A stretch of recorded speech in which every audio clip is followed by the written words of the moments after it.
Y dice, por lo cual, el versículo 1 del capítulo 4, ahí en 2 Corintios, por lo cual teniendo nosotros este ministerio según la misericordia que hemos recibido, no desmayamos. Y vean que por lo cual, hermanos, implica un vínculo con lo anterior. Lo anterior es el capítulo 3 que hemos visto, y que debemos de recordar la ceguera de Israel, y sobre todo cómo es que Cristo quita el velo, cómo es que somos ministros competentes de un nuevo pacto.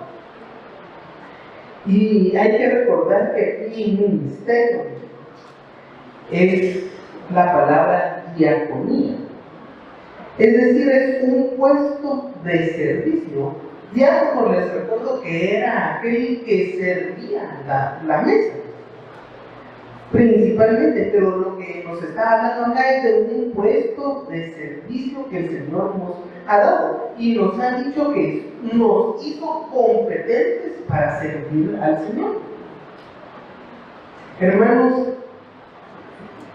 en ese servicio que es el cristianismo no hay que fallecer, desmayar, pero recordemos que el cristianismo debe de ser un servicio también, un servicio al Señor, pero es un servicio del cual es aprovechado por los hermanos. Y a veces, no solo los hermanos, cuando evangelizamos, también es un servicio al Señor, pero al prójimo, al no creyente. Pero la vida cristiana debe de ser una vida servicial. El ejemplo de Jesucristo, y les recuerdo ese pasaje, no vine para ser servido, sino para servir. Debemos, si somos cristianos, pues seguir el ejemplo de Jesucristo. Pero ahí una de las cosas que nos dice ese servicio al cual ha sido llamado y ha sido capacitado Pablo, según la misericordia que ha recibido de Dios, no desmaya, no desfallece, no se desanima. Y es que, hermanos, la vida cristiana puede ser difícil. No solo porque en nosotros hay una naturaleza que nos inclina al mal, ya eso ya es una gran dificultad, sino también hay un mundo que detesta el cristianismo, pues muestra que es pecador el cristianismo. Entonces tenemos en nosotros una inclinación hacia el mal y encima de todo una presión también externa. Y puede ser una vida difícil.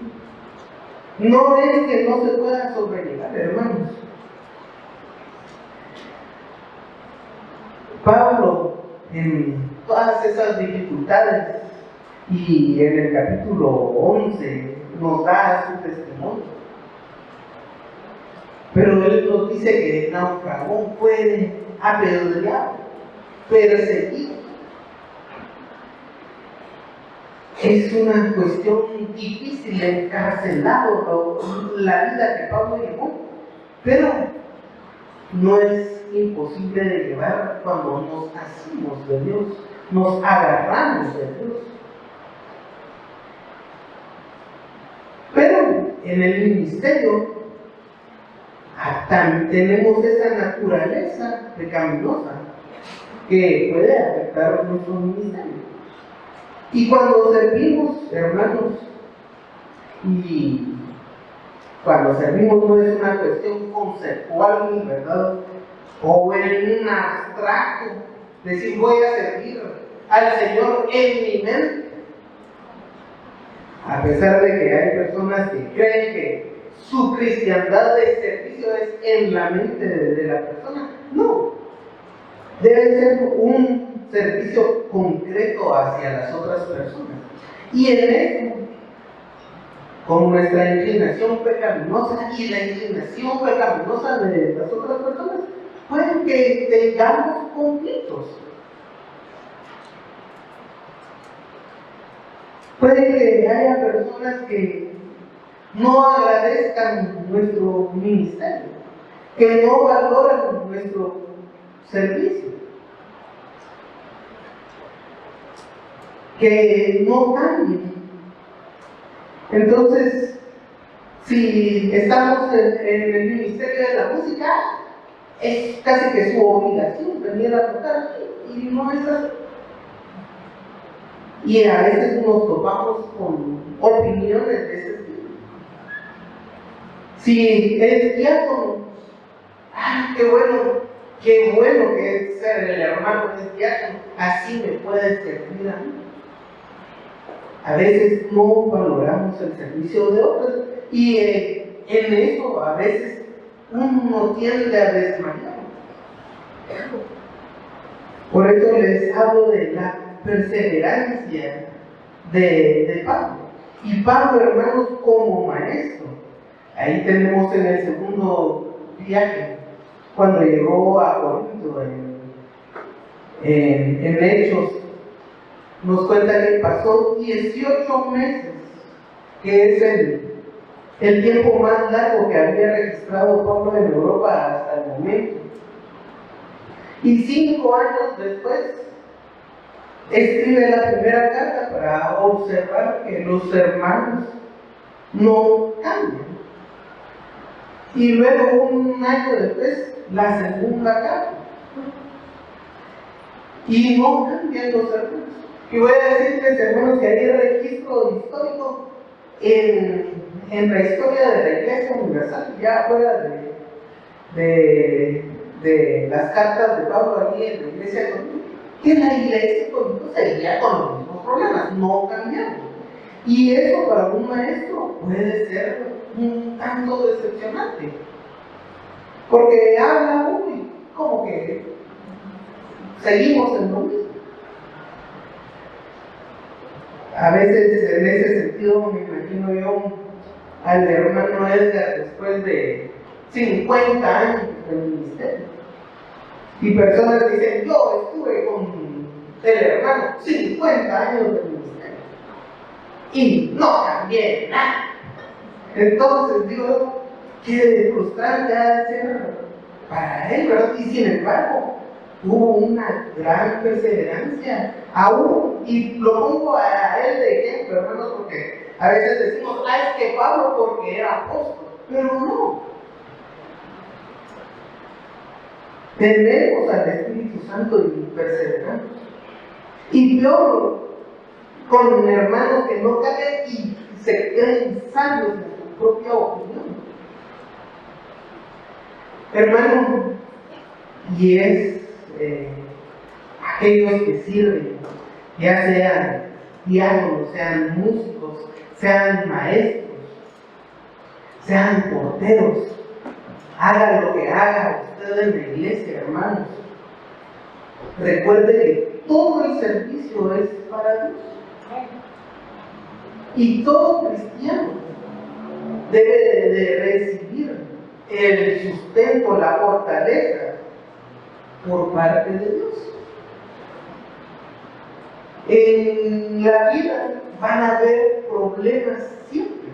Y es que a veces tenemos la idea de que como somos cristianos, en la iglesia no va a haber problemas. Y puede que haya problemas. Es de la vida pecadora de todos que puede haber problemas. Pero la cuestión es, uno, ¿cómo lo superamos? Vamos a arreglar el problema. Y dos, que no nos desanimemos en el trabajo para Dios. Es un trabajo para Dios, y cuando estamos puestos la vista en Él, entonces podemos seguir adelante. Y en este desánimo también hay un personaje que es Elías. Siempre se pone a él como un ejemplo muy visible del cansancio que puede haber en el ministerio. Ahí en el primero de Reyes, capítulo 19. Se recordarán que en el contexto Elías ha sido perseguido, mata a los falsos profetas de Baal. Y aún en ese gran milagro que Dios permite que haga Elías, hay persecución contra él, aún cuando hay muestras de que él es un verdadero siervo de Dios. Del Dios verdadero es siervo. Aún así hay persecución. Y en eso que Elías ha pasado mucho tiempo, parece desfallecer.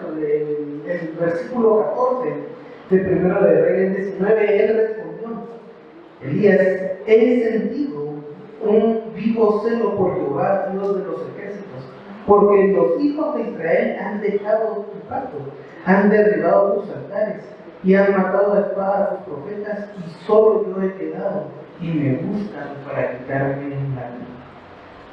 Hermanos, allí él sí tenía un punto muy grande de desesperación. Y yo sé que hay muchos misioneros que tienen esas situaciones de que los buscan para quitarle la vida y aún así siguen trabajando. Lo que quiero, hermanos, es animar a aquellos que están en un ministerio, que en un ministerio puede ser difícil, pero es Dios quien sustenta. Y no nos desanimemos, no fallezcamos,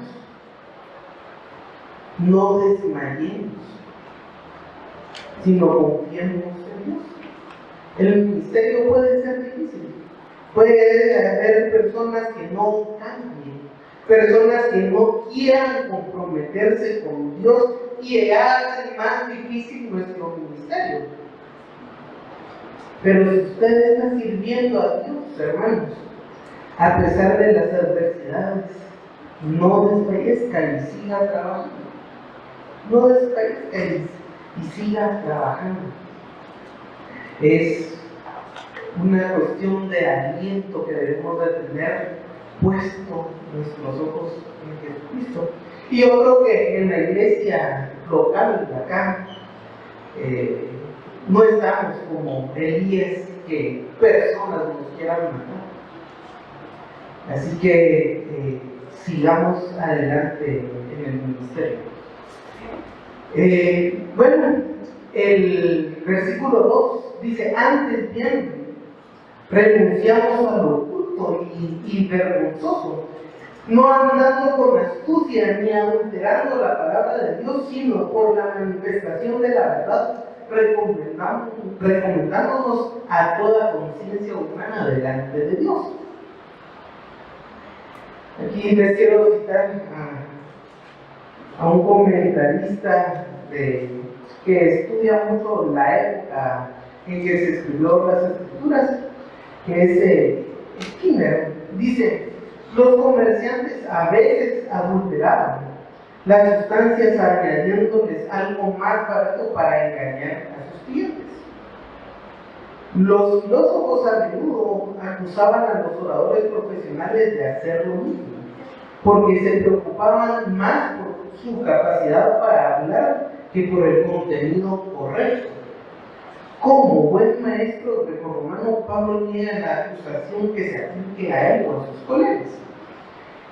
¿Qué es lo que nos dice acá? Que así como ahora podemos decir, me adulteraron la leche, ¿verdad? Que le echan un vaso de agua a un litro para que haya más leche, pero ya está adulterado. Pues muchos comerciantes hacían eso. A veces se me ocurre también personas que le echan harina a la crema, ¿verdad? Para que abunde más.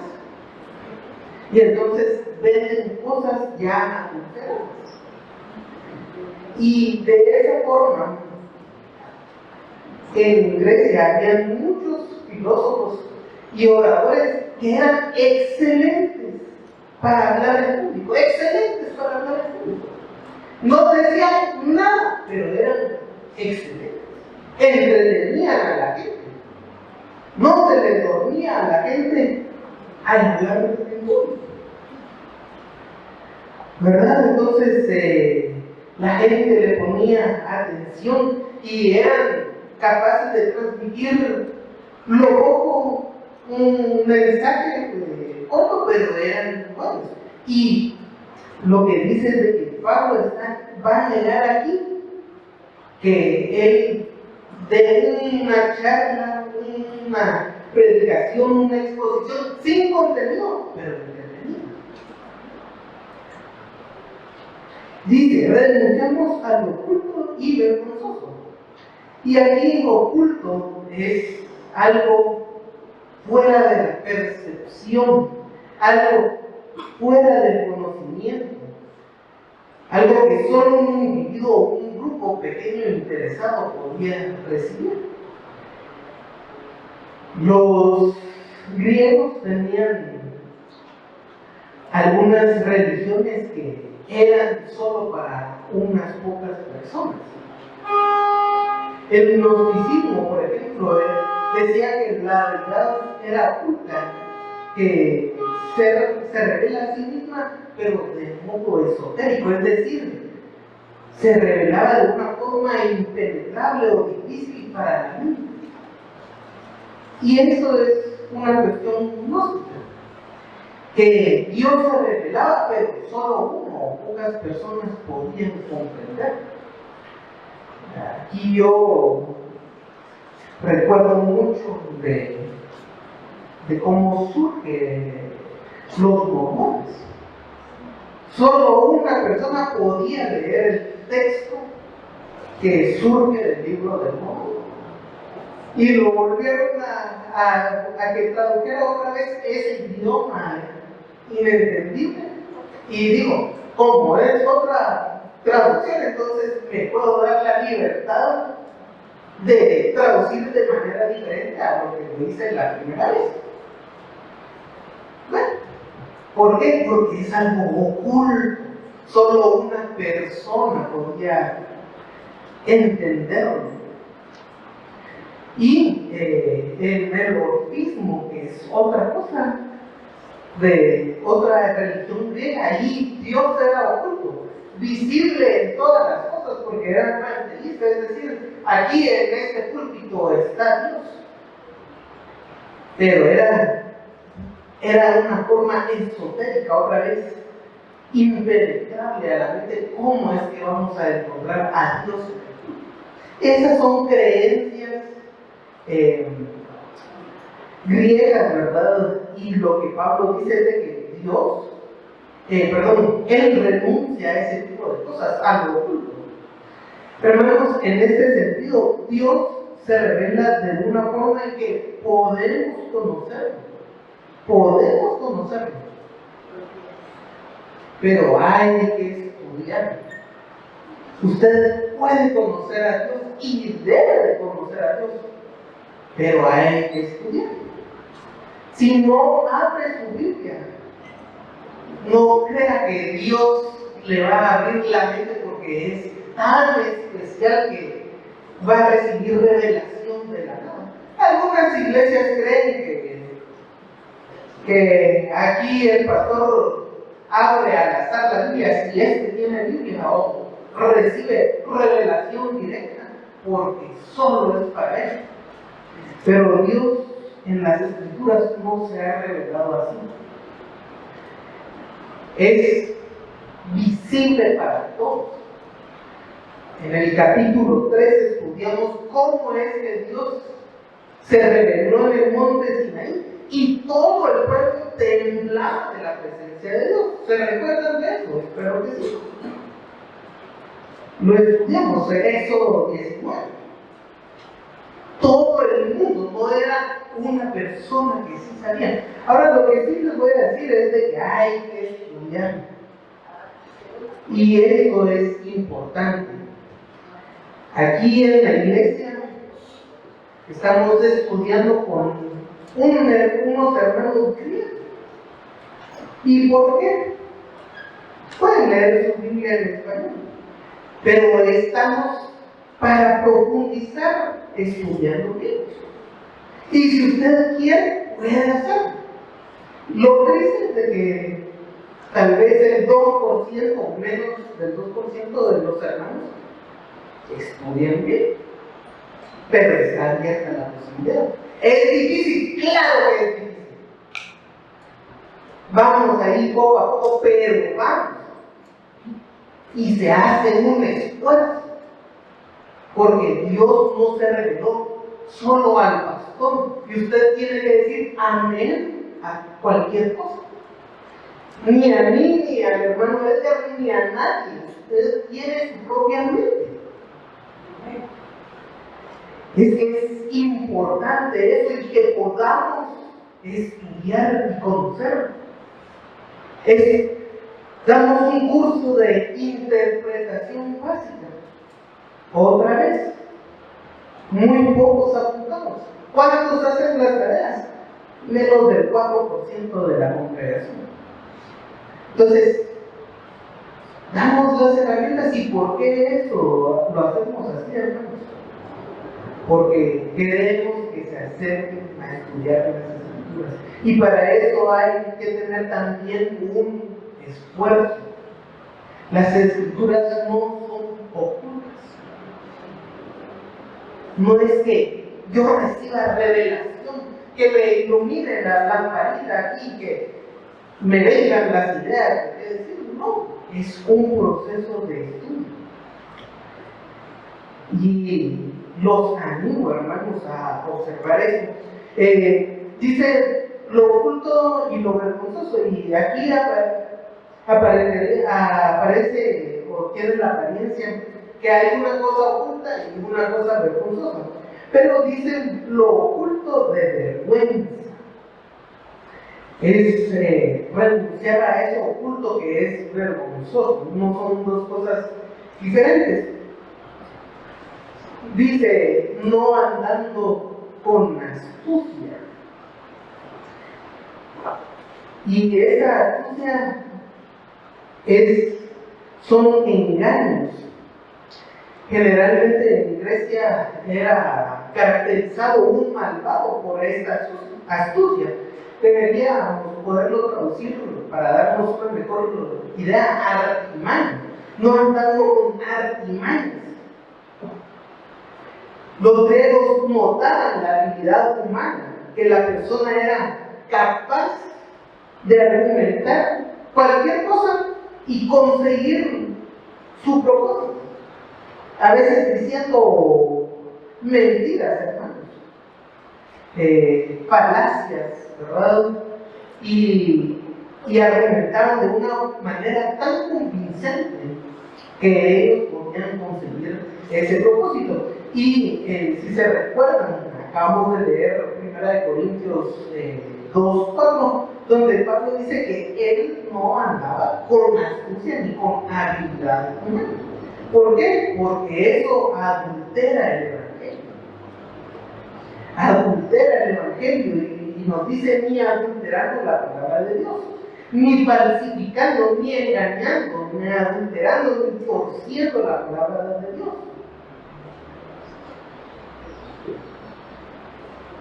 Y estas astucias, artimañas, lo oculto, a veces hay personas que dicen: es que hay que hacer la palabra de Dios más atractiva, la Biblia debe ser más llevadera.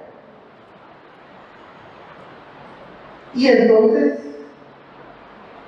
con astucia, con artimañas, meten cosas para que la Biblia sea más aceptable.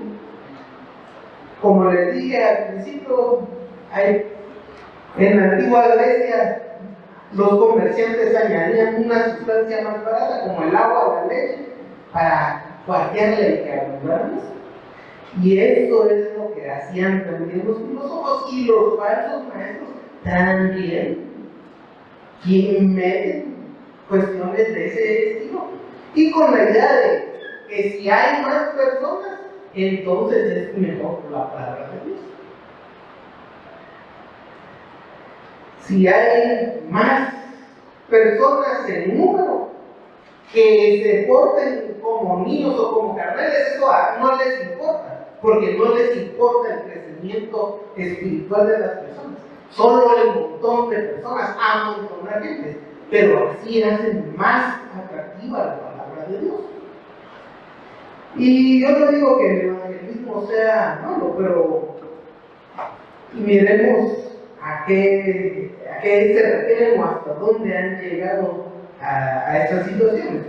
Por ejemplo, comenzaron a finales del siglo XIX, es decir, 1800, a finales de ese siglo, a decir que para conmover a las personas e inclinarlas a Cristo, con luces y con música podrían quebrantar los corazones.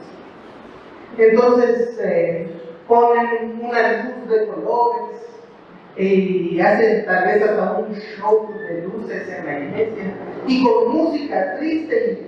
Si el Espíritu Santo no les quebrantara el corazón, entonces la música y las luces sí.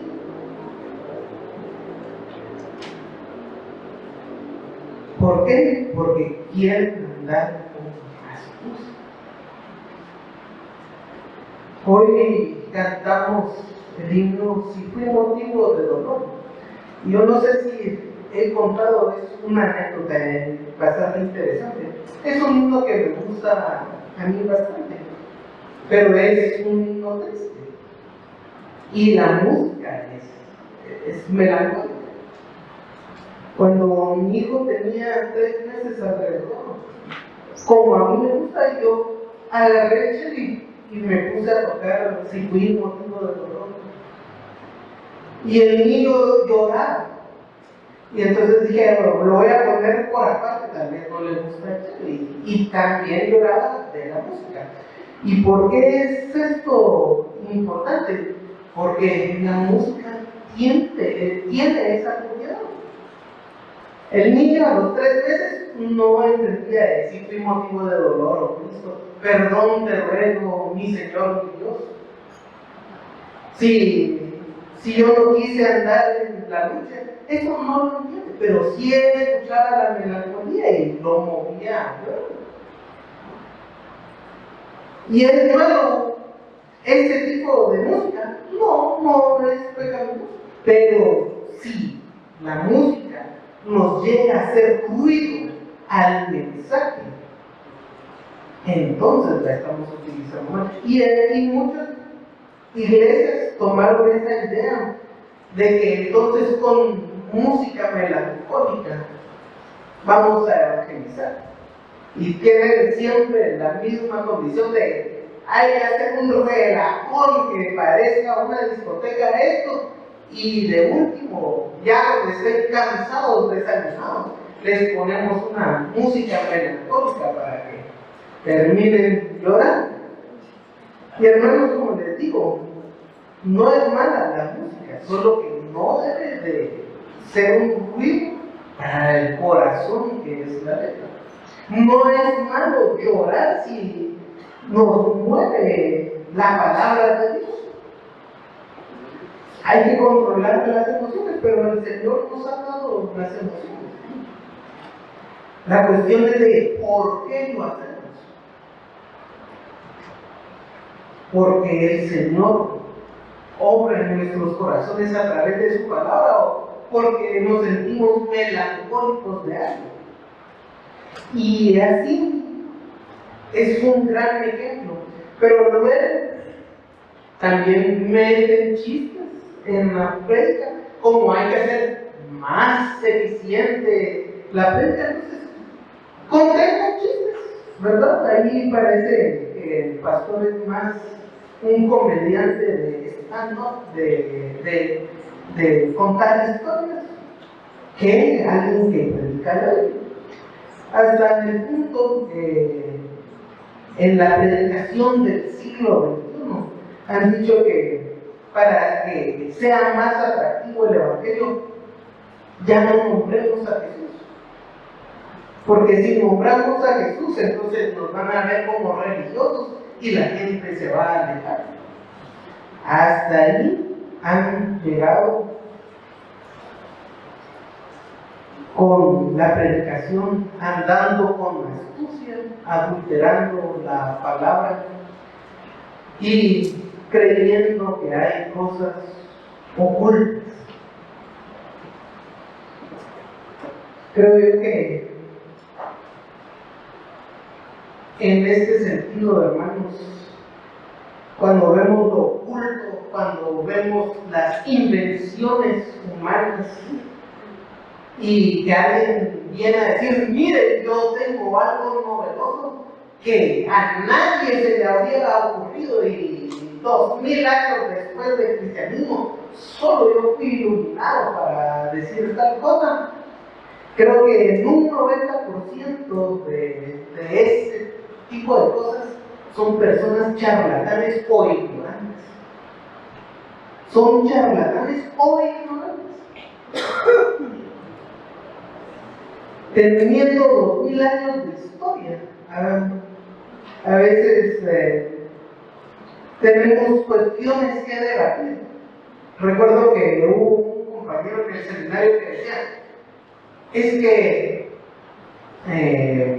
un gran apologista, un defensor de la fe, dice que Dios permite el mal como algo que era necesario para que le amásemos. Y entonces, ¡ala! Ya se iluminó esta persona y andaba con la boca llena de algo que si estudiamos en la historia de la iglesia, una persona hace 400 años dijo lo mismo y de una forma mucho mejor. Pero o son ignorantes de la historia, de la doctrina, o a veces son charlatanes, y digo un 90%, porque hay cosas que pueden irse descubriendo. Por ejemplo, el paralelismo hebreo. Ustedes se recordarán que en la poesía hebrea a veces la primera línea se repite con la segunda línea. Eso es relativamente nuevo, pero esto es una cosa entre tantas que dicen que son novedad, que son lo oculto. Y entonces debemos de tener mucho cuidado con estas situaciones en la iglesia caminante, ¿verdad? En la iglesia que se dice iglesia. Por el contrario, la manifestación de la verdad recomendándonos a toda conciencia delante de Dios. Y es que, hermanos, hay que observar que la verdad se manifiesta y tarde o temprano va a dar los frutos.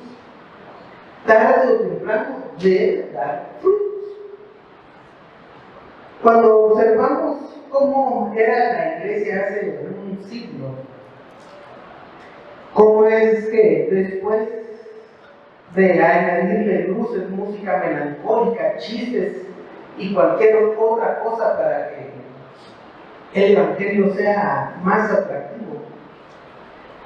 Recuerdo yo esa estadística de Guatemala: 50% aproximado de evangélicos, y cada vez subiendo las tasas de asesinatos y cada vez más robos, pero cada vez más evangélicos, porque hacemos más atractivo el evangelio, adulterando. Bueno, la verdad se manifiesta, recomendándonos a toda conciencia humana. La verdad se manifiesta y los frutos de la adulteración de la fe también se va a manifestar en una sociedad tan descontrolada, evangélicamente descontrolada, pero evangélica y descontrolada. ¿Por qué? Da sus frutos, el cuartel en la fe. Aún así, lo que nos llama a Pablo también es de que Esa palabra que escuchamos, el estudio que hacemos, lleva un comportamiento visible a todos. Y Dios, que juzga a todos, va a ser testigo. La manifestación de la verdad en sus vidas, hermanos, va a recomendar a toda conciencia humana y a Dios como testigo. ¿Cómo es nuestro comportamiento? ¿Ha sido de crecimiento nuestro comportamiento? Las personas que están en nuestro hogar miran una transformación de la mente. Por eso es un testimonio que debemos de tener. La verdad se manifiesta. Pablo manifestaba con su testimonio a toda la conciencia humana, por eso de que él no necesita cartas de recomendación, como lo dijo en el capítulo 3. Pero nosotros, hermanos, se manifiesta la verdad del Evangelio en nuestras vidas. Amamos al Señor, que sería lo primerísimo que hay que hacer, en obediencia. Amamos al Señor, obedecemos su palabra. Y luego amamos también a nuestro prójimo. Y recuerden que ese amor al prójimo, el amor que nos tengamos los unos a los otros, es testimonio ante el mundo. Así que se manifieste también el Evangelio. Ahora bien, ¿por qué hay personas que oyen a Pablo y no le creen? Versículo 3: pero si nuestro Evangelio está aún encubierto, entre los que se pierden está encubierto. ¿Qué pasa cuando predicamos y compartimos un tratado o el tratado que damos de manera sencilla? Y la gente, en vez de escucharnos, nos rechaza. Usted va con su tratado del domingo y se lo va a dar a una persona. Y en vez de decir, ¡ay, qué gratitud la que le tengo!, lo rechaza. Entonces debemos de ser más eficientes en la predicación. Y podemos aprender a comunicarnos mejor, pero no buscar manipular. Cuando miramos a Pablo, la realidad de Pablo, él predicaba y a veces su efectividad era mala. Ustedes se recuerdan cuando llegó a Atenas en Hechos, capítulo 17. Cuando llegó a Atenas, la gente se burlaba de él. La mayoría de personas se burlaban de todo. ¿Qué acaso Pablo decía, como ahora se están burlando de mí? Vamos a hacer más atractivo el Evangelio. No. Y en Atenas solo recibió burlas. En otros lugares lo salieron a perseguir. Ahí en el mismo Hechos 17, arriba está Tesalónica y Berea, en los primeros versículos. Ahí salió Pablo corriendo, porque la gente no lo quería. Y entonces, ¿qué hacía Pablo? ¿Adulterar el Evangelio? No es la respuesta. Pero ¿por qué entonces el Evangelio, que es las buenas nuevas, se pierde en lo que está encubierto? No es que el mensaje de Pablo sea deficiente, hermanos, ni el ministerio de Pablo, sino que él y usted, cuando evangeliza, está luchando contra la disposición contraria al Evangelio. Y quienes son maestros de niños también están luchando contra la disposición contraria al Evangelio de niños. Si eso se da en la iglesia, cuanto más fuera de él. Cuando evangelizamos, luchamos contra la disposición contraria, contra esa naturaleza camino.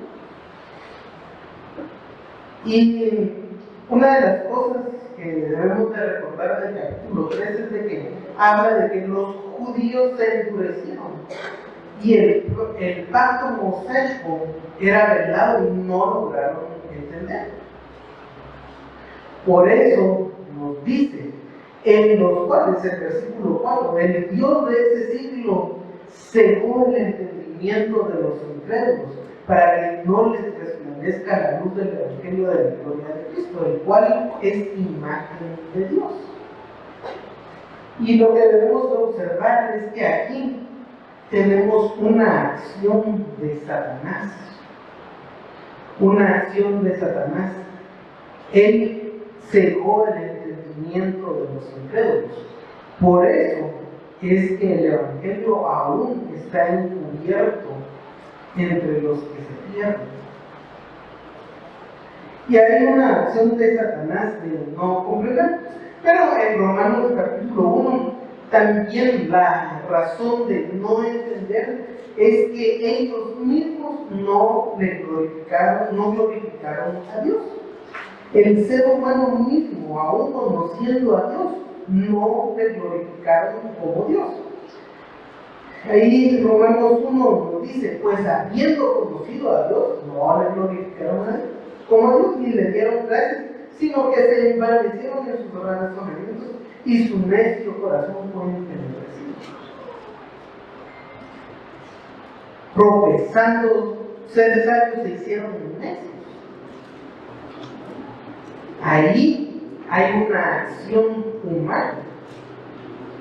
Y consecuencia de esa acción humana, en el versículo 28, y como ellos no aprobaron tener en cuenta a Dios, Dios los entregó a una mente reprobada para hacer cosas que no convienen. Consecuencia de eso, en ese punto, acción humana, Dios los entregó a una mente reprobada.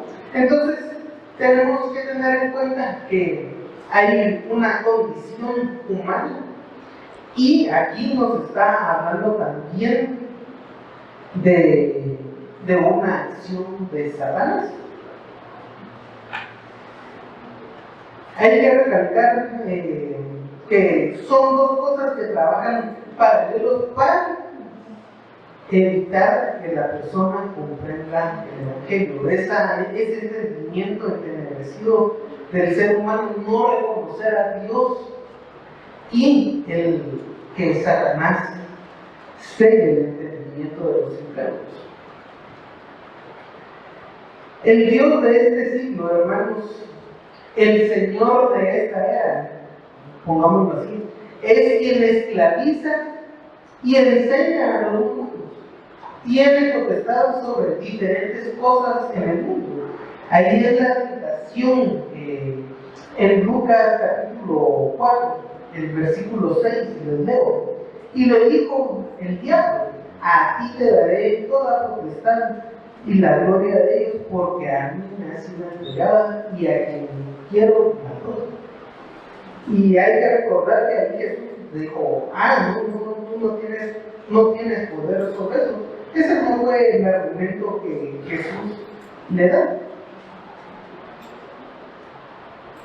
Es importante observar esa situación de poder que tiene Satanás en el mundo. El hombre natural se deja llevar por las cosas del mundo. La forma de vivir de un incrédulo, hermanos, es siendo llevado por la corriente proporcionada por Satanás. Satanás tiene poder en este mundo y proporciona una corriente de la cual el incrédulo es llevado. Los cuales, Efesios capítulo 2, versículo 2, en los cuales anduvisteis otro tiempo siguiendo la corriente de este mundo conforme al príncipe de la potestad del aire, el espíritu que ahora opera en los hijos de desobediencia. Cuando eran incrédulos, anduviste siguiendo la corriente de este mundo, conforme al príncipe de la potestad del aire. El incrédulo sigue ese camino. Mi gran problema, hermanos, es de que muchas veces no queremos cambiar de camino. Siendo cristianos, en vez de madurar en la fe, eso implica conocimiento, eso implica una acción de maduración.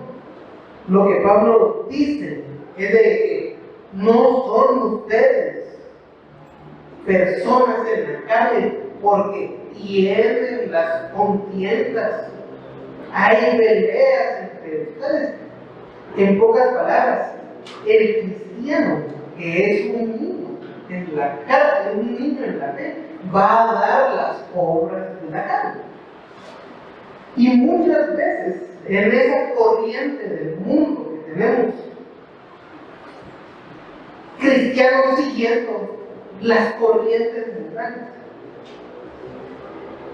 cuando van a los estudios seculares hay humanistas, y no es de que todo sea malo, no es de que sea pecado estudiar, pero debemos de tener mucho cuidado con la influencia que a veces tienen los estudios en nuestra mente. Y no solo los estudios, a veces películas, música, inclusive el vecindario o cualquier cosa que ustedes vean, va a tener cierta influencia. Pero debemos de estar firmes en la fe y no dejarnos llevar por la corriente que proporciona Satanás.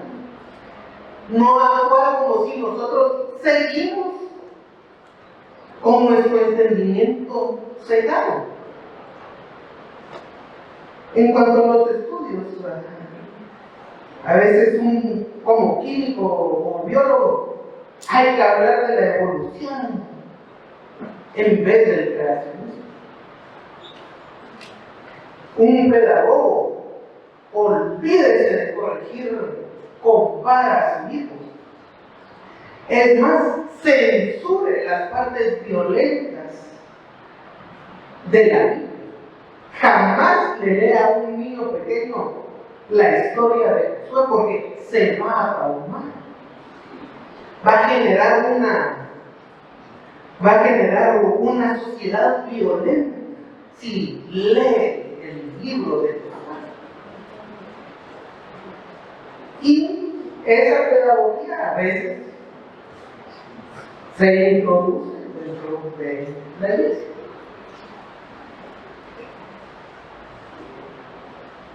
La psicología, Dios dice, creó al hombre y mujer, pero no importa qué sea usted, lo importante es cómo se autopercibe como parte de la psicología. Y entonces ahí aplaudiendo los cristianos esas situaciones.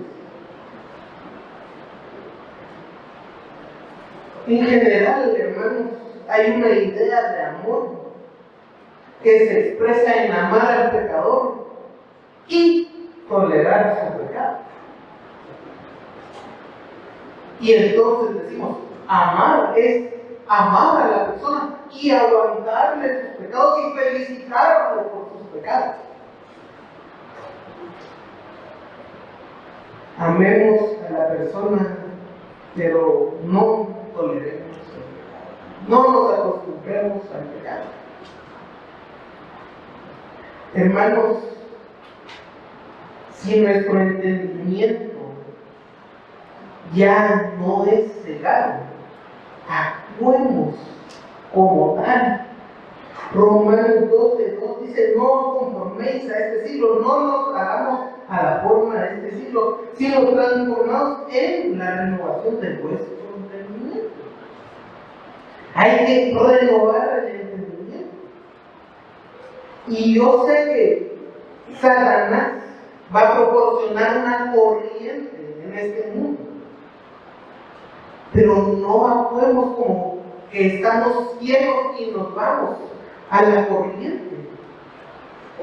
Si el mundo va por aquí, vamos por aquí.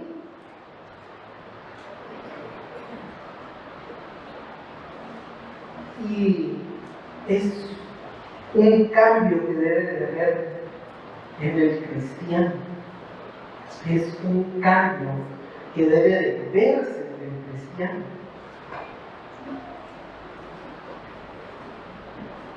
El hecho de que ya no esté ciego de entendimiento. Y veamos que comienza con el entendimiento, la transformación. Y las consecuencias, dice, para que no les resplandezca la luz del Evangelio de la gloria de Cristo, el cual es imagen de Dios. Sigue en Romanos 12:2, que nos dijo, no sino transformados en la renovación de vuestro entendimiento. Lo que sigue es para que comprobéis cuál es la buena voluntad de Dios, agradable y perfecta. Acá hay que observar, hermanos, que al seguir las corrientes del mal, las malas obras, la naturaleza caída no va a buscar a Dios. En 2 Corintios dice, para que no les resplandezca la luz del Evangelio de la gloria de Cristo. Eso al incrédulo, al creyente que renueva su entendimiento conforme la buena voluntad agradable y perfecta de Dios. Hay un contraste. Y usted debe de saber cuál es la buena voluntad perfecta y agradable de nuestro Señor. Contrario a aquellas personas que no les resplandece la luz del Evangelio. Y como no les resplandece la luz del Evangelio, quieren seguir en su naturaleza caída. Juan 3,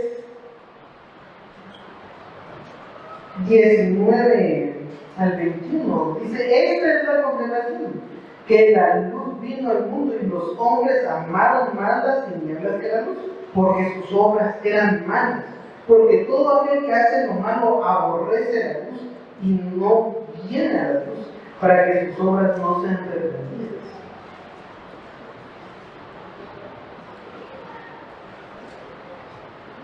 No buscan el Evangelio.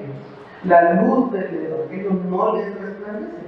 Y no van a buscarlo porque no quieren que sus obras sean reprendidas. Sigue Juan, mas el que practica la verdad viene a la luz para que sea manifiesto que sus obras son hechas en Dios. Sus obras son hechas en Dios. Y de eso, hermanos, debemos de darle gracias a Dios que podamos hacer las obras en Él. Porque no nos predicamos a nosotros mismos, sino a Jesucristo como Señor y a nosotros como vuestros siervos por amor de Jesús. Versículo 5. En este sentido, ya recordamos que en la primera carta hay una división donde habían pleitos de que unos eran de Pablo, otros de Cefas, otros de Apolos, otros de Cristo. Y la realidad es de que en la primera carta nos dejó claro que él no predicaba su propio evangelio, que él no predicaba su propia imaginación. Y aquí, al observar ese problema, deja otra vez claro que Pablo no está predicando cualquier cosa, las imaginaciones del predicador, sino que Pablo está predicando a Jesús, que es su Señor.